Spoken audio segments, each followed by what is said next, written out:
السلام علیکم خواتین و حضرات، ڈارلنگ اور ڈپٹی ڈارلنگ ربیع الاول کی مبارک ساتوں میں حاضر خدمت ہیں، اور آج کے میرے مہمان ہیں جناب ڈاکٹر سرفراز احمد اوان صاحب۔ آئیے ڈاکٹر صاحب سے بات کرتے ہیں۔ ڈاکٹر صاحب ویلکم ٹو دا شو۔ شکریہ۔ ڈاکٹر صاحب ذرا یہ فرمائیے کہ ربیع الاول میں جو احسان عظیم ہوا اس کے بارے میں ناظرین جاننا چاہتے ہیں۔ بسم اللہ الرحمن الرحیم۔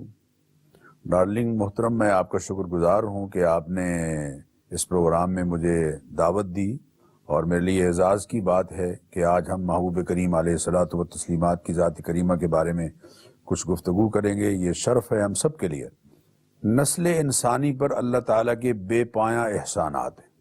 اللہ نے قرآن کریم میں فرمایا، لو کان البحر مدادا لکلمات ربی، اگر سارے سمندر سیاہی بنا دیے جائیں، والبحر یمدہ من بعدہ سبعۃ ابحر، اور اگر سمندروں کو ملٹی پلائی کر کے 7 سمندر بنا دیا جائے، اور درختوں کے قلمیں بنا کر ان سے اللہ کے احسانات لکھنے شروع کر دیے جائیں، یہ سب چیزیں ختم ہو جائیں گی، اللہ کے احسان ختم نہیں ہو سکتے۔ سبحان اللہ۔ لیکن قرآن کریم میں اللہ تعالیٰ نے 3 احسان ایسے ہیں جن کو بطور احسان ذکر کیا ہے۔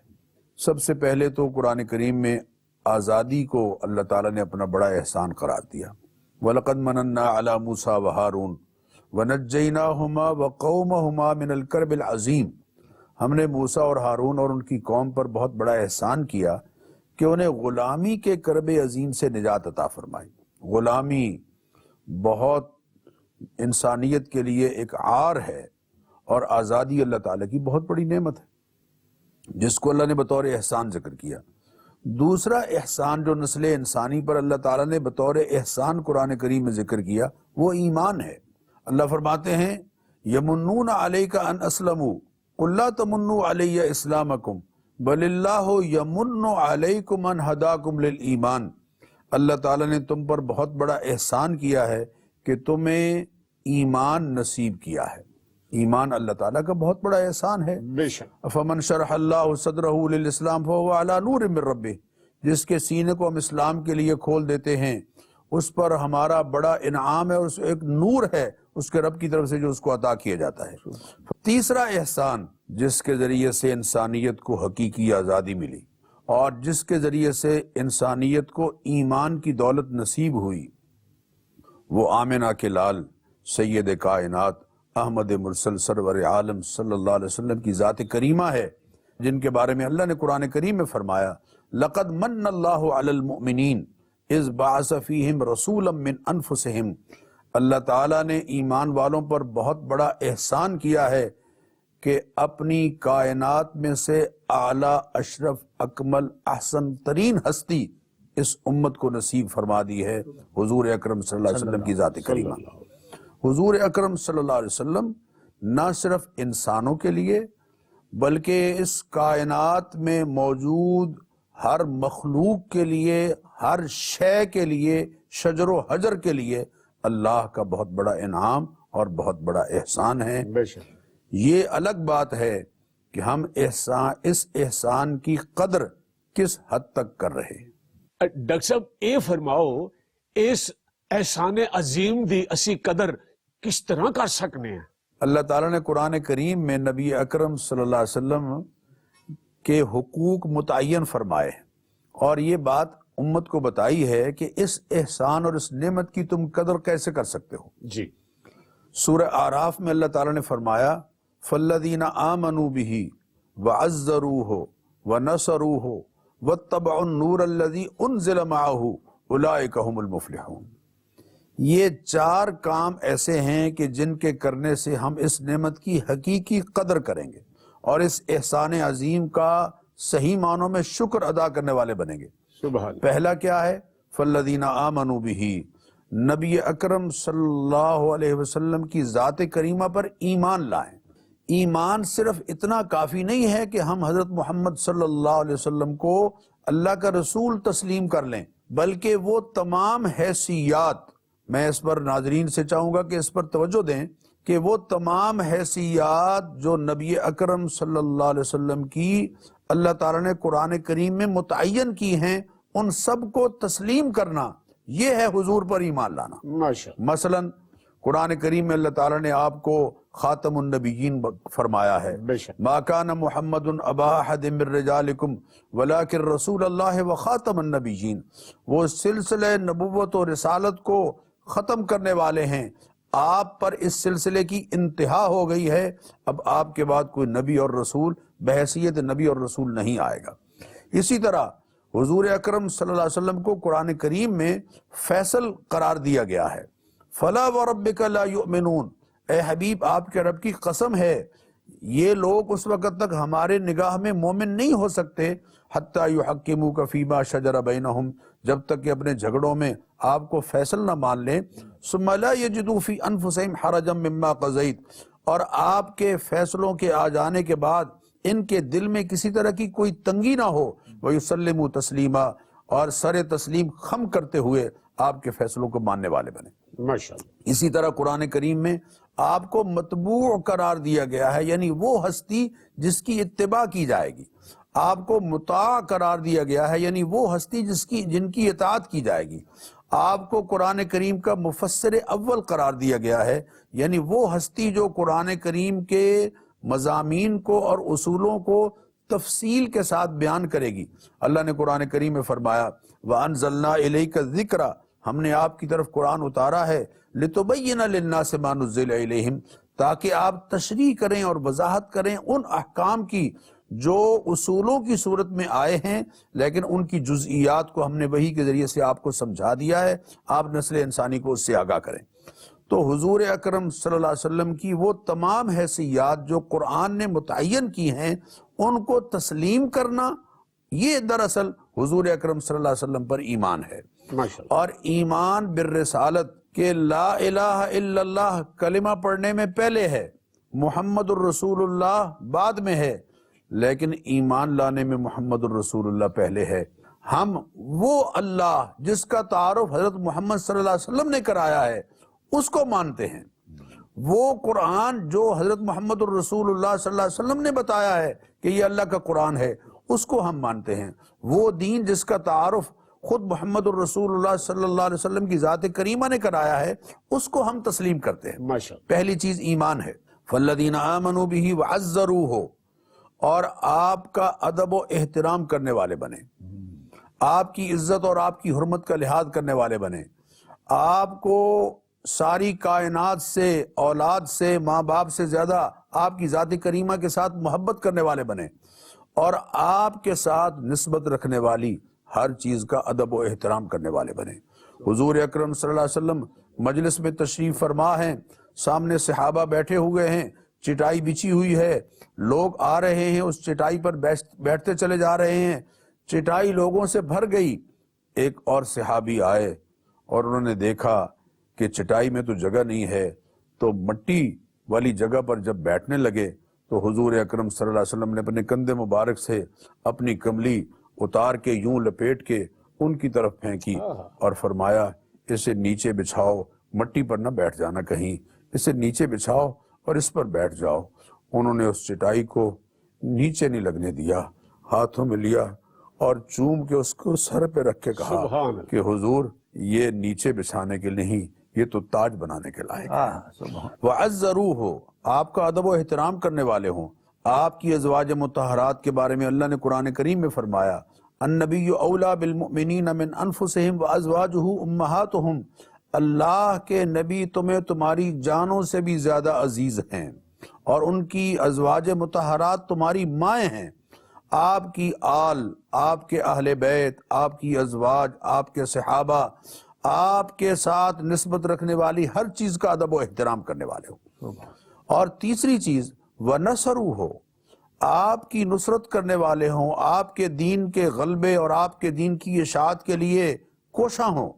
اور چوتھی چیز وَاتَّبَعُوا النُّورَ الَّذِي أُنزِلَ مَعَهُ، اس نور کی پیروی کرنے والے ہوں جو اللہ کی طرف سے اپنے حبیب پر اتارا گیا ہے، یعنی وہ نظام نسل انسانی کے لیے فلاح و کامرانی کا وہ نظام جو اسلام کی صورت میں حضور اکرم صلی اللہ علیہ وسلم پر اترا، اس کی پیروی کرنے والے ہوں۔ حضور اکرم صلی اللہ علیہ وسلم اپنے صحابی کو روانہ کر رہے ہیں، وہ تشریف لے جا رہے ہیں کسی اور جگہ، اور گورنر بنا کے ان کو بھیج رہے ہیں حضرت معاذ کو، اور جب روانہ کرنے والی جگہ پر آ گئے تو اس وقت حضور نے فرمایا معاذ تم جا رہے ہو، لعلک لا ترانی بعد ھذا، ہو سکتا ہے آئندہ جب تم آؤ تو تم مجھے یہاں نہ دیکھو، لعلک ان تمر بقبری وبمسجدی، ہو سکتا ہے کہ تمہارا گزر جب تم واپس آؤ تو میرے مزار پر ہو اور میری قبر پر ہو اور میری مسجد میں ہو۔ یہ جملے سن کر حضرت معاذ کی چیخیں نکل گئیں۔ حضور اکرم صلی اللہ علیہ وسلم نے ان سے رخ پھیر لیا اور یہ فرمایا کہ معاذ تم چلے جاؤ، لیکن یہ بات سن لو کہ تم جہاں بھی ہو میرے قریبی ہو۔ سبحان۔ تو اتباع رسول ایک دلیل ہے، ہمیں اس دلیل کو جو ہمارے ہاں کمزور ہے مضبوط کرنا ہے تاکہ ہمارا دعویٰ دلیل کے مطابق ہو جائے۔ ناظرین، گفتگو جاری رہے گی، ملتے ہیں ایک مختصر سے وقفے کے بعد۔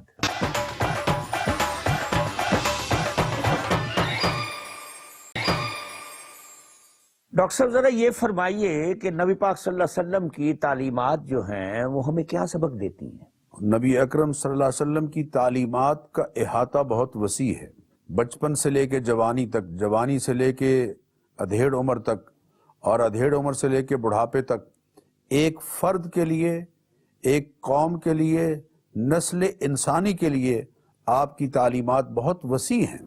میں آپ سے عرض کروں، اگر ہم آغاز میں لیں تو حضور اکرم صلی اللہ علیہ وسلم کا بچپن بہت نرالا ہے۔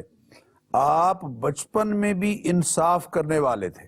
سبحان اللہ۔ جو دوسرا بھائی، جو رضائی بھائی تھا، اس کے حصے کا دودھ نہیں پیتے تھے، وہی پیتے تھے جو آپ کے حصے کا بنتا ہے۔ واہ۔ آپ کا بچپن بہت معصوم گزرا، چونکہ آپ تو معصوم ہیں۔ پھر جوانی کیسے نرالی گزری کہ 20 سال کی عمر میں اس حلف الفضول میں شریک ہوئے کہ جو صرف مکہ مکرمہ میں امن کی بحالی اور ظلم کے خاتمے کے لیے ہوا تھا۔ یہ معاہدہ ہوا تھا کہ ہم مظلوم کی نصرت کریں گے اور مدد کریں گے، وہ چاہے فقیر ہو چاہے غنی ہو۔ چنانچہ نبی اکرم صلی اللہ علیہ وسلم اس معاہدے میں شریک ہوئے، اور رومانیہ کے وزیر خارجہ نے سیرت پر جو کتاب لکھی ہے اس میں اس نے یہ بات درج کی ہے کہ نبی اکرم صلی اللہ علیہ وسلم نے اس حلف کے تحت نوجوانوں کا ایک گروپ تیار کیا کہ جس نے ایک تاجر ایسا جس نے ایک آئے ہوئے آدمی کی بیٹی کو اغوا کر لیا تھا، اس کے گھر کا گھیراؤ کیا اور اس سے اس کی مظلوم کی بیٹی رہا کروائی۔ اسی طرح جوانی میں نبی اکرم صلی اللہ علیہ وسلم نے جو تجارت کی وہ تاجروں کے لیے ماڈل ہے، رہنما ہے۔ پھر نبی اکرم صلی اللہ علیہ وسلم کا جب اعلان نبوت آپ نے کیا تو پہلی گواہی آپ کی ذات کریمہ پر جو آتی ہے وہ بہت بڑا پیغام ہے۔ آپ یہ میری بات سے اتفاق کریں گے کہ شوہر سے سب سے زیادہ آگاہ اور شناسہ اس کی بیوی ہوتی ہے، اور مالک کا ملازم اس سے پوری طرح آگاہ ہوتا ہے، یا اس گھر میں پلنے والے بچے اس سے پوری طرح آگاہ ہوتے ہیں، یا ان کا جو دوست اور انتہائی گہرا دوست ہو وہ اس سے پوری طرح آگاہ ہوتا ہے۔ حضور اکرم صلی اللہ علیہ وسلم کے گہرے دوست آپ پر ایمان لائے صدیق اکبر، آپ کی زوجہ محترمہ سیدہ خدیجہ رضی اللہ تعالیٰ عنہ آپ پر ایمان لائیں، آپ کے گھر میں موجود ملازم خادم حضرت زید بن حارثہ سب سے پہلے ایمان لائے، آپ کے ہاں پلنے والے چھوٹے بچے حضرت علی کرم اللہ وجہہ سب سے پہلے ایمان لائے۔ اور جو بات انہوں نے کہی حضرت خدیجہ نے، انہوں نے کہا واللہ ما یخزیک اللہ ابدا، اے حبیب اللہ تعالیٰ آپ کو کبھی پریشان حال نہیں ہونے دے گا، انک لتصل الرحمہ، آپ صلہ رحمی کرنے والے ہیں، وتحمل الکلہ، کمزوروں کا بوجھ اٹھانے والے ہیں، وتکسب المعدومہ، جس کا کوئی کمانے والا نہیں اس کے لیے کمانے والے ہیں، وتعین علی نوائب الحق، اور حق کے حصول کے لیے آواز اٹھانے والوں کی مدد کرنے والے ہیں۔ یہ ہے حضور اکرم صلی اللہ علیہ وسلم کا وہ پیغام جو اعلان نبوت کے وقت نشر ہو رہا ہے۔ پھر تو آپ نے نسل انسانی کو پورا قرآن پیغام کی صورت میں دیا، اور حدیث مبارکہ کے جتنا سرمایہ ہے وہ آپ کے لیے پورا پیغام ہے۔ مثال کے طور پر میں عرض کروں کہ بیویوں کے بارے میں کیا پیغام دیا، فرمایا خیارکم خیارکم لنسائہم، تمہارے اچھے وہ ہیں جو اپنی بیویوں کے ساتھ اچھے ہیں، ان لنسائکم علیکم حقا، تمہاری بیویوں کا بھی تم پر ویسے ہی حق ہے جیسے تمہارا ان پر حق ہے، خیرکم خیرکم لأہلہ، تم میں سے اچھا وہ ہے جو اپنے گھر والوں کے ساتھ اچھا ہے، وانا خیرکم لأہلی، اور میں تم سب سے زیادہ اچھے گھر والوں سے اچھا سلوک کرنے والا ہوں۔ اولاد کے بارے میں کیا پیغام دیا؟ فرمایا ساووا بین اولادکم، اپنی اولاد میں برابری برقرار رکھو، برابری رکھو، یہ نہ ہو کہ ایک تمہاری محبت زیادہ لے جائے اور دوسرا محبت سے محروم رہ جائے۔ اور فرمایا دیکھو بیٹیوں پر بیٹوں کو ترجیح نہ دو، وَلَوْ كُنْتُ مُفَضِّلًا أَحَدًا لَفَضَّلْتُ النِّسَاءَ، اگر میں کسی کو پریفر کرتا تو عورتوں کو، بچیوں کو پریفر کرتا، ترجیح دیتا۔ یتیموں کے بارے میں کیا فرمایا؟ انا وکافل الیتیم کہاتین، میں اور یتیم کی کفالت کرنے والا جنت میں ایسے ہوں گے جیسے یہ دو انگلیاں آپس میں قریب ہیں۔ وہ گھر جس میں یتیم پرورش کرتا ہے اللہ تعالیٰ کا اس پر خاص انعام ہوتا ہے۔ ایسی بیٹی، میں آج کے معاشرے کی بات کر رہا ہوں، جو طلاق ہو جانے کی وجہ سے یا وڈو ہونے کی وجہ سے پیرنٹس کے گھر واپس آ جاتی ہے، ماں باپ اسے بوجھ سمجھتے ہیں۔ حضور نے فرمایا خبردار، ایسی بیٹی جو ماں باپ کے گھر آ گئی اور ماں باپ نے اس کی پرورش کی، یہ کائنات میں سب سے افضل ترین صدقہ ہے۔ سبحان اللہ، سبحان اللہ۔ ڈارلنگ جی، نبی کریم صلی اللہ علیہ وسلم نے ہر شے، ہر چیز بارے کھل کے دس دیتا ہے، تے ڈاکٹر صاحب نے انہیں خوبصورت انداز دے نال اودی وضاحت فرمائی ہے۔ لطف آ گیا ڈاکٹر صاحب، ماشاءاللہ، سلامت رہو، ماشاءاللہ ماشاءاللہ۔ یہ آپ ذرا سوچتے چلے جائیں نا جی۔ تاجروں کے بارے میں کیا فرمایا؟ التاجر الصدوق الامین، جو سچا اور امانت دار تاجر ہے وہ قیامت کے دن انبیاء، شہداء اور صالحین کے ساتھ اٹھایا جائے گا۔ اللہ اکبر، اللہ اکبر۔ اقتدار والوں کے لیے کیا فرمایا؟ یہ بات بہت غور طلب ہے۔ فرمایا جب صدیق اکبر رضی اللہ تعالیٰ عنہ ایک علاقے کا گورنر بنانے لگے ایک صاحب کو، تو ان سے فرمایا کہ مجھے یہ معلوم ہے کہ جس علاقے میں تم جا رہے ہو وہاں تمہارے رشتہ دار ہیں، تمہاری رشتہ داریاں ہیں، خبردار کہیں اپنے منصب سے ناجائز رشتہ داروں کو فائدہ نہ پہنچانا، اس لیے کہ میں نے اللہ کے حبیب صلی اللہ علیہ وسلم سے یہ بات سنی ہے، من ولی من امر المسلمین شیئا، جسے مسلمانوں کا کوئی منصب عطا کیا گیا، جو مسلمانوں کے کسی عہدے اور منصب پر فائز ہوا اور اس نے اپنے منصب سے فائدہ اٹھاتے ہوئے میرٹ کو پیش نظر رکھے بغیر اپنے کسی رشتہ دار کو عہدہ دے دیا، کسی منصب پر لگا دیا بغیر میرٹ کا لحاظ کیے، تو فرمایا فعلیہ لعنت اللہ والملائکۃ والناس اجمعین، اس پر اللہ، انسانوں اور سب کی فرشتوں کی لعنت، لا یقبل اللہ منہ صرفا وعدلا، اللہ نہ اس کا فرض قبول کریں گے نہ نفل قبول کریں گے۔ انما ینہاکم اللہ عن الذین قاتلوکم فی الدین، جو دین کے بارے میں تم سے قتال کرتے ہیں، وَأَخْرَجُوكُم مِّن دِيَارِكُمْ، اور تمہارے ملکوں سے تمہیں نکالنا چاہتے ہیں، تمہارے وسائل پر قبضہ کرنا چاہتے ہیں، وَظَاهَرُوا عَلَىٰ إِخْرَاجِهِمْ، یا تمہارے وسائل پر قبضے اور تمہیں ملکوں اور بستیوں سے نکالنے کے لیے مددگار ثابت ہوتے ہیں، ان کے ساتھ تمہارا تعلق نہیں ہونا چاہیے۔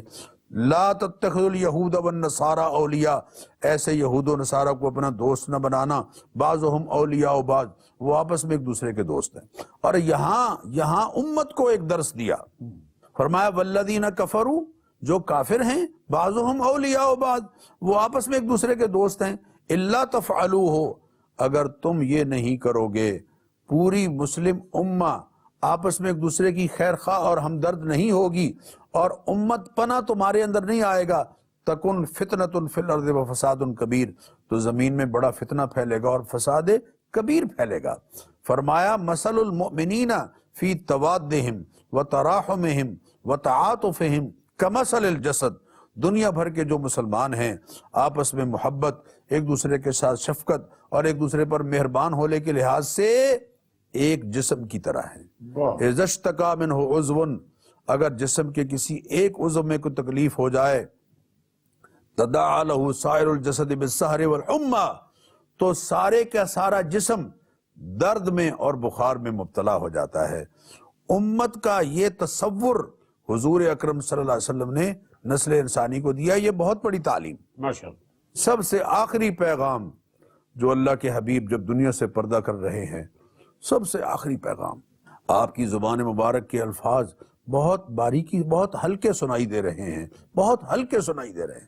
حضرت عائشہ فرماتی ہیں جب آپ کے رخ انور پر میں نے دیکھا، نگاہ ڈالی تو آپ کے ہونٹ مبارک ہل رہے تھے، میں نے کان قریب کیا تو حضور فرما رہے تھے الصلاۃ وما ملکت ایمانکم، الصلاۃ وما ملکت ایمانکم۔ دیکھو میں آخری پیغام تمہیں دے رہا ہوں، نماز کا خیال رکھنا اور اپنے ماتحتوں کا خیال رکھنا۔ یہ وہ پیغام ہے جو نسل انسانی کو حضور دے کر گئے۔ ناظرین، ڈاکٹر سرفراز احمد صاحب یہیں موجود ہیں، ملتے ہیں ایک چھوٹے سے وقفے کے بعد۔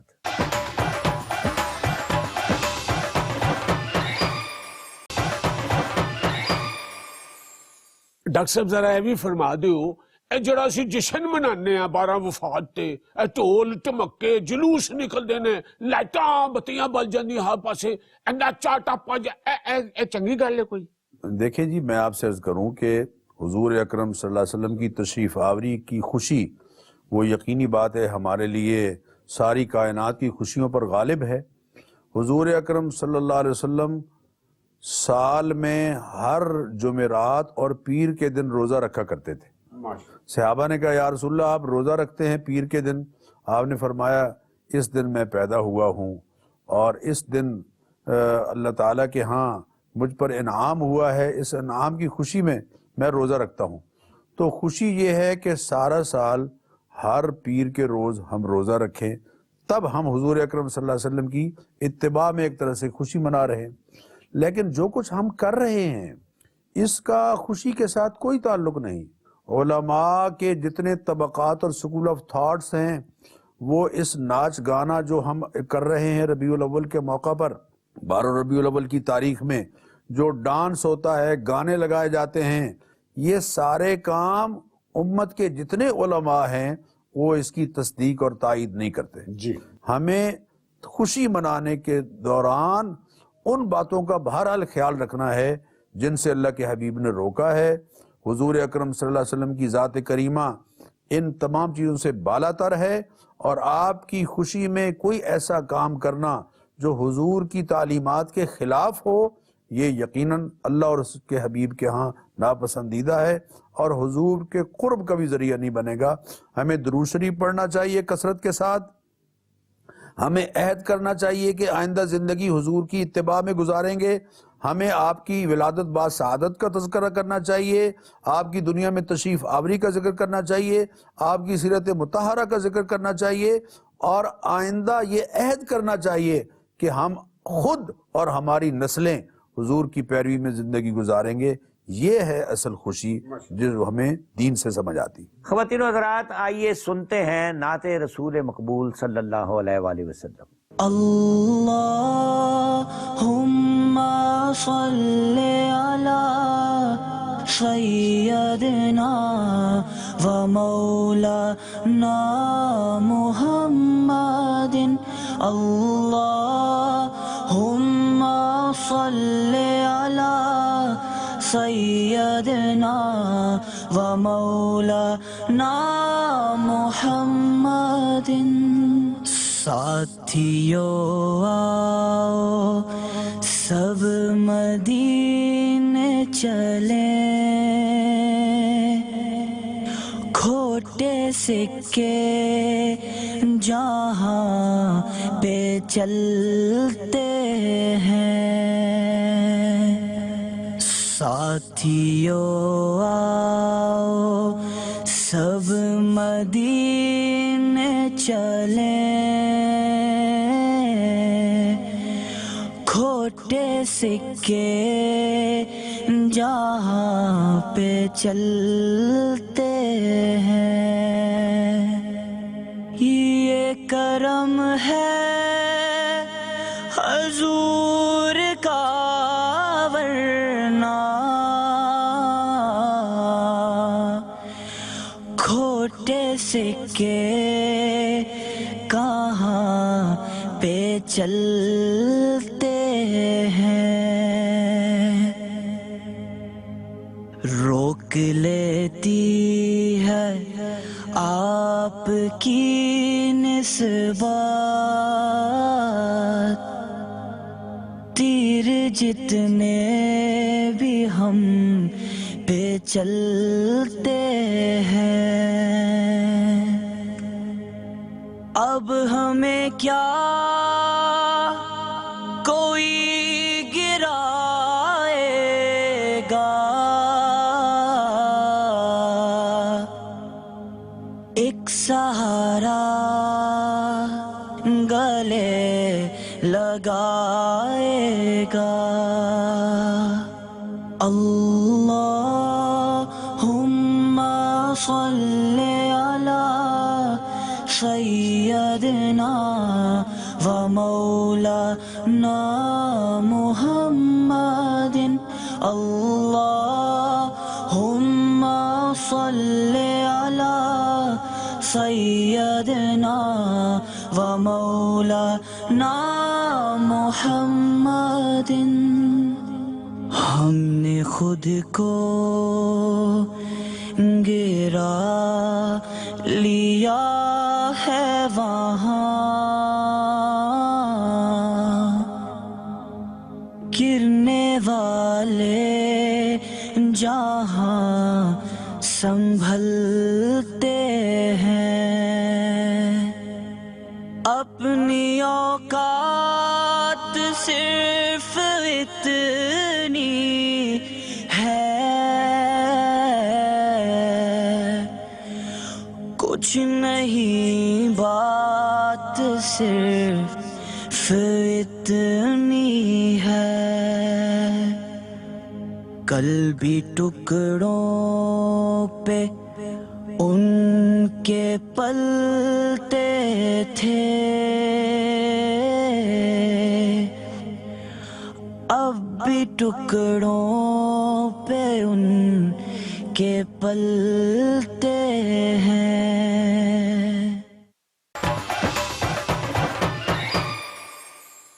ڈاکٹر صاحب ذرا یہ فرمائیے کہ نبی پاک صلی اللہ علیہ وسلم بڑے خوش مزاج تھے اور ہلکا پھلکا مزاج جو تھا وہ بھی پسند فرماتے تھے۔ خود نبی اکرم صلی اللہ علیہ وسلم کی سیرت مطہرہ سے ہمیں بہت سی مثالیں ملتی ہیں۔